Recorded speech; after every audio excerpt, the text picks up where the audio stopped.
right instead of understanding your partner. I know you've had that because I've had that as well. So welcome to this video. This is Tonetta Clay, your social worker coach. And like I said, I want to welcome you all to this video. And that's what we're going to be talking about today. How to be understanding to your partner and not just want to be right and want to just control the whole situation without hearing them out. So let's go ahead and get into this. But before we do, make sure that you, of course, subscribe to the channel, click the notification bell to receive all the videos that upload from here on out. And if you ain't checked the ones before then, go ahead and check those too. Listen to those too. I put it that way. So let's go ahead and get into this. Like I said, being understanding in a relationship can, of course, take your relationship to a whole nother level where you're not understanding your partner and you can care less to understand your partner. We all know how that looks. A bunch of arguing, a bunch of fighting, a bunch of I'm tired of this, I'm ready to walk out, ready to end things. Like I said, that never works when you have a relationship. You have to know how and start learning. Let me spit this out, y'all. Forgot I had it in my mouth. You have to start learning how to understand your partner. And like I said, figure out where they're coming from, their values and their beliefs, and not just what you feel and what you want and how you know life to be. So let's go ahead and get on into this. And I'm going to have to read this first little section because it says, what is understanding in a relationship? Because I thought it was an awesome definition. So in understanding relationships, you can empathize with the other person, make space for them to think and feel the way that they do, and respect that what they're experiencing is about them and not about you. I love that definition because I know when we get into relationships, we always think that they're supposed to cater to us. But yes, on a certain level, they are supposed to cater to us, of course. Both partners are supposed to receive that catering. But when it comes to, like I said, understanding your partner and relating to another and learning how to compromise, all those things come into play. And if you're just and if you're just going on and on and on about how they should do this for you and how you always have to be right and how what you think and feel and behave and all this kind of stuff is always right and how they're wrong, then that relationship is not going to be the A1 or the healthy relationship that you want. So we have to always remember that. It's not always about you, especially when you're dealing with another person in the relationship. It's about them too, not just you. You're not, unless you're in a relationship with yourself, you're single, that kind of thing, then yes, it is about you. But otherwise, it's about them too, because you have to learn how to compromise and learn how to negotiate within relationships. Yes, that's a tricky thing to do sometimes, especially when you're coming from two different backgrounds, but it has to happen in order for your relationship to remain a healthy one and one that you can communicate in and feel like you can hold space for your partner and that your partner can hold space for you. So I have 12 ways how you can improve the understanding, how you understand your partner in your relationship. So with the first one, is ask for what you want. This is communication 101 across the board. Communication is key. We all know that, I think. But asking for what you want. You cannot sit up there and not say anything or sweep things up under the carpet and expect for your partner to know what the heck is going on. You have to ask for what you want. If there's something that you all are talking about and communicating about and you're feeling misunderstood and because you haven't spoken what you needed to say, then that's on you, not on them. They cannot read minds. You have to tell them what it is that you want and what it is that you're expecting out of this particular relationship. Otherwise, they won't know how they're gonna know that. They can't read your mind. They can't get a telescope and go into your mind and do surgery and do all these things to figure out what your thoughts are. Nobody can do that. Only you can do that when you speak. Number two, this is usually hard for a lot of people to do. I struggle with this as well, but listen with curiosity instead of judgment. I know sometimes you can hear your partner say they did this because of so and so, and for us it sounds like an excuse. But just trust and believe that when we feel like they're making excuses or when we feel like they're lying to us and those kind of things, that's when people, you don't have to say it with your words, people can feel that and they start feeling like they're being attacked. Like I said, we definitely want to listen with curiosity instead of that judgment. If you don't understand or you don't agree with something that they've done, ask them why they did those things. Just keep asking the question as to why you did this and why this happened and why did you make that decision. And they'll just try to figure out what's going on in their head so that you can better understand them. Don't just, like I said, I know it's hard sometimes.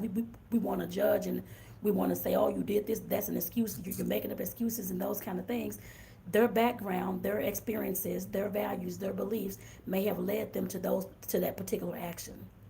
You may not have no idea what that is and why they think the way that they do. We have to get to the bottom line, not just the top of the surface. Number three, practice empathy. Empathy is one of those things where you have to step in your partner's shoes, to, like I just said, to understand and see how they feel and how they view the situation. I'm trying to see if there's anything. There's just a little quote on here that I want to just say. It's not from me, it's from someone else, but I know I've said these words before. But being an empathetic and emotionally intelligent partner will increase your chances of understanding your significant other. Like I said, being empathetic is stepping into their shoes and seeing how they view the world. Not just how you view the world in your shoes, because we know how you view the world. You have your own set of values and beliefs and how you do things and what you know and your experiences and your losses and your chaotic moments and traumas. You have no idea everything that your partner have been through. Everything that we see and everything that we do, our habits create the life that you all see today. It creates your life. Those habits came out of different attitudes and different actions that you took for various reasons, because of your beliefs, because of your values, because of the experiences that you went through. Your partner has the same thing as well. It's just not your world. And it's not that they should just believe what you say and feel how you should feel and all those kind of things. They have their own way of believing and feeling. We have to learn how to honor those things. When we start honoring those things, our partners can, of course, feel like they can come to us with any situation, with any experience, and of course, we can hold space for them. That's what that means. So allow yourself to step into their shoes and allow them to step into your shoes too, so that they can understand you and so that you can understand them. Don't just try to lead the conversation and how you want to lead it, but be respectful and just know that everything is not your way. And everybody's not going to see things in your see the situation in your way. They have their own way of seeing things too. So step into their shoes. Like I said, allow yourself to see things from their perspective and not just from your perspective. 4, learn to listen beyond the words that are being said. And when I always think about this means, look, your partner can tell you anything. I'm doing okay today, honey, when they walk into the door. But you can see all the physical things going on. They look frustrated. They look mad, like they've just been crying. Don't listen to those words. Look at what's going on with the whole picture of your partner. Like I said, that's that nonverbal communication. Communication has 4 parts. Nonverbal is one of those that we usually tend to overlook when somebody's telling us something. And we're just going off of what they told us. There's always a deeper meaning behind how they feel. You have to look at what their expressions are, figure out how their body languages are, if they're see what's going on with their facial expression, all those types of things. We have to look into those things, not just what they say. They can tell you, oh, I'm doing well, I don't care about all this kind of stuff. You looking at the face and all that kind of stuff, like I said, you can pick up on what's going on with them internally, that they're not speaking to you aloud. Always know that. 5, try to understand before you're trying to be understood. Like I said before, you trying to force your views and your values and your beliefs upon your partner and not giving them a chance to, of course, understand anything that you're talking about, or you're not giving them a chance to understand for you to understand what they mean. I think I said that wrong. But understand before you're trying to be understood yourself. Understand where your partner's coming from first. Always do that. Don't just jump to conclusions and try to force your beliefs and values upon them. Understand where they're coming from. So then when you do respond and you do understand where they're coming from, you can give a better, response to whatever it is that you're feeling as well. Like I said, it is, of course, is always a two-way street when it comes to communication and when it comes to relationships. You are not always right, and they're not always right. There's always a place to meet, like I said before, the compromise in the middle ground. Understand before trying to be understood. It's not just your world, it's their world too. Number 6, respect the differences. Like I said, everybody's going to have their own viewpoints, the way that they see the world, their own preferences. When they approach different situations, respect that. Understand that and know that it's just not the way you should do things. It's how they should do things. They're not going to do things the way that you're doing. Nobody is. I don't care if it's your own kids. You raise them. You taught them your values. They're going to still do things differently. They're still going to have a different viewpoint. They're still going to have a different perspective on how they view the situation and see the world. Just know that. Respect that. Nobody wants to be told that those values and those beliefs and their viewpoints and their preferences are dumb and stupid, and you want to call them all out and this kind of thing, how it's dumb and how it doesn't sound right, how it's dumb and ignorant. You have no idea what they've been through. You have to respect where your partner is coming from. and not just have them and make them and force them to respect where you're coming from only. It's a two-way street with any situation and with any relationship. Number 7, I know I've said compromise many a times. We have to learn how to compromise in these relationships as well. Not just is my way or the highway. It's never nobody's my way or the highway. And if you feel like that inside of any relationship and you're talking to your partner and telling your partner these things, trust and believe your relationship is not going to last that long. Compromising meaning that you're finding a solution for both people to be happy in their relationship. Taking some from your side and taking some from their side and meeting in the middle somewhere. That's a compromise. It's not just your world, it's their world too, like I said before. And it's not just your values and your beliefs and you running that relationship. If so, that relationship is not going to be a happy one and it's not going to last for that long. So practice compromising. Number 8, developing the trust. For any relationship to work, we have to have trust. Trust, in my eyes and the way I look at it, is the foundation of any relationship. Without it, it becomes harder to understand your partner. Trust to me means that you've built the foundation to that whatever you're saying, you're actually doing, and you're playing those things out with your actions, and not just speaking them and not doing anything behind that. You're actually doing what you say. That builds the relationship foundation. That's the main thing, one of the main things in your relationship. And like I said, it's definitely essential for understanding and for building the understanding in the relationship as well. So if you're a person that your partner cannot trust and they always think you're lying and you do lie and that going someplace where you told them that you're not going to go and they find you there, how you think that's going to build any trust in your relationship? They're not going to be able to be understanding of you either, or be empathetic or compromise with you, anything like that at all. You have to make sure that, like I said, that you build that strong trust in your relationship. That is your foundation. Number 9, sharing experiences. Of course, building that understanding, of course, you have to share experiences. You have to communicate with each other. It's not just that you come into the house, I'm doing okay, and you don't tell anybody about what happened at work or what's going on with your day. Talk about those things. That builds understanding, sharing those experiences too. That lets your partner know that, of course, when you all are sharing, that you can be heard and that they can hold space for you. Don't just say little simple things and not even complete your sentences or not really care to share. Share those experiences with your partner. They want to hear that stuff too. They want to be able to, of course, step into your shoes to see how you felt at work or how you felt dealing with the kids or how you felt cooking the meal that you messed up or something that was going on. Like I said, share those experiences. It allows you all to connect on a deeper level. Number 10, show that appreciation. Showing appreciation, like I said, creates that understanding for your partner that you, of course, care for what they're talking about and how they feel, what their perspectives are. Make sure that you show that appreciation, show that gratitude. Tell them how you, of course, love what they had to say, what their thoughts were. You're making an effort, although it shows all those things. Expressing gratitude will do that. It lets your partner know that you, of course, that you're willing to, of course, listen to understand their perspective, their thoughts, and their efforts in that particular situation. You're acknowledging their contribution to the relationship instead of just looking over and saying you don't care and or showing that you don't care. One of the two or both in the relationship. Like I said, it definitely creates a positive atmosphere within your relationship as well and inside your household. So show that appreciation, express that gratitude. Number 11, I know I talked about a little bit earlier about the nonverbal communication.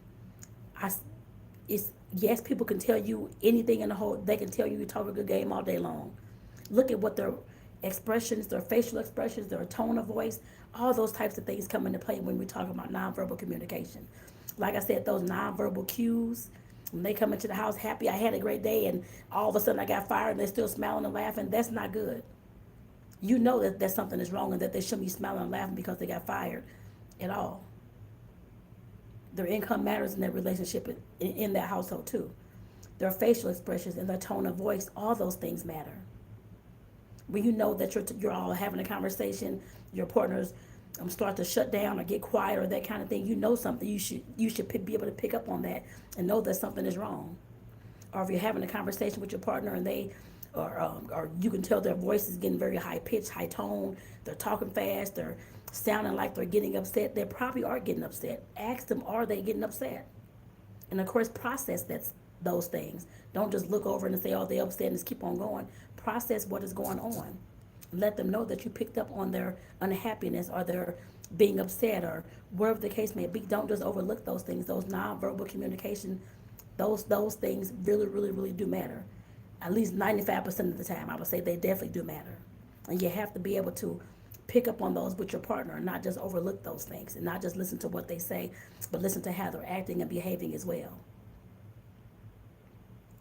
And number 12, if you and your partner, of course, are constantly having issues as far as how to understand each other, and you cannot meet eye to eye, you can't compromise, you can't step into the other one's shoes, or you're having a hard time doing those things, like I said, always seek professional help. I'm a certified life coach and I'm a social worker as well, over 25 years of experience, personally and professionally. Like I said, you can definitely contact me. The information will be in the description of the video. But there's other counselors out there. There's other life coaches, life and relationship coaches out there. There's other therapists out there. Seek help if you all need it. Even if it's a pastor, somebody that you all feel comfortable with, one of the elders that you know will tell you the truth instead of lying to you and just telling you what you want to hear about your relationship. Seek out those people. Like I said, don't just sit there and suffer in silence and let your relationship fail. My partner and I right now are having some issues going on with the understanding each other and where we're coming from and what's going on as well. So we're seeking help too right now. We're looking for I know I'm a life and relationship coach. I know that, and a social worker. I don't want myself to diagnose our relationship problems. I need somebody outside of this relationship that's unbiased, and so does he. I don't want to just draw on my own experiences. I need somebody else that has experience just like I do and see the world differently to, of course, step into our relationship and help us change things and get back on track as well. So I'm seeking that as well. And I guess we're both seeking that. We both made calls and emails. Don't be afraid to reach out to people. No, it's not going to be anybody that we know is going to be a relationship coach or a relationship therapist or counselor. Like I said, we need help too at some point, and we have to reach out too. We're doing that right now. And like I said, I'll keep y'all abreast on that journey and how that goes and that kind of thing. But just know that we're seeking help too. We're not perfect and that kind of thing. We have issues as well, just like anybody else. And no, I'm not going to diagnose, which I kind of know what's going on, but I'm not going to diagnose our problems. I know what's going on from my point of view, not all the way from his point of view. Some of the things he's let me know, I'm sure, like most other couples, one person may hold back and that kind of thing as well. Like I said, we have to come together with somebody that's non-biased to help us as well. We're not exempt from that. Yes, I may talk about the things I know about, the things that I've, of course, studied, and the things that I've went through with other relationships and that kind of thing as well, and the relationships as far as professional-wise goes, the clients that I have. Yes, I can talk about all those things. But when it comes to he and I, we have to seek help because I'm not going to diagnose our problems either. That's very unfair to him. And I would recommend if you're a professional out there and you have some issues in your relationship too, make sure that you seek somebody outside of yourself or somebody else and seek somebody that you don't know so that they won't be biased in knowing you and telling your partner from your point of view how they think things should go. Like I said, that's what we're doing. Find somebody that's non-biased. I recommend you do the same thing. And like I said, don't just sit there in silence and suffer in silence while your relationship is failing when you know that there's help out there. Like I said, I'm here to help as well. Like I said, there's other coaches and relationship counselors and therapists here to help too. Don't just sit there in silence and lose your relationship because you have too much ego and too much pride to at least step out on faith and try to get some help to help y'all come back together again. Like I said, we're doing that at this time as well because we have just one main issue going on. A few issues going on within a relationship, and we're not meeting eye to eye. So we need that help too. We're not exempt from any of this. So, and I wanted to share that with y'all just to let you know that it's okay to seek help, and it's okay if you're professional or not. If you're having relationship issues, it's okay to say that. People need to hear those things. That nobody's perfect. Nobody's perfect. Not me, not him, not you, and not your partner either. People need help out here and look for that help. Don't be afraid to search for that help and to admit that you need the help. That's where it always starts at first.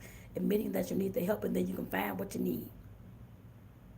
So with that, y'all, again, I want to say to, of course, if you like this conversation that we had today about how to understand your partner and you're not always right, make sure that you, of course, subscribe to this channel. and click that notification bell to receive all the videos that upload from here on out. And of course, go back and look at the other ones too. Don't forget those. So again, this is Tonetta Clay, your relationship coach. And of course, I guess I call myself a social worker coach because that's what I am professionally. I put it that way. So like I said, definitely welcome to my channel if you're new here. And if you're old here, of course, still welcome anyway. And like I said, I'm sure there are some things that you may not have seen in past videos and that kind of thing that you want to go look at, because I've talked a lot about relationships and sex and intimacy and all that in the past. Make sure that you go check those things out too, because like I said, some of those things may definitely help you where you are right now and may be the answer for what you need for right now too. So with that, again, I want to say thank you all. I'll see y'all in the next video. Take care, y'all. Have a great one.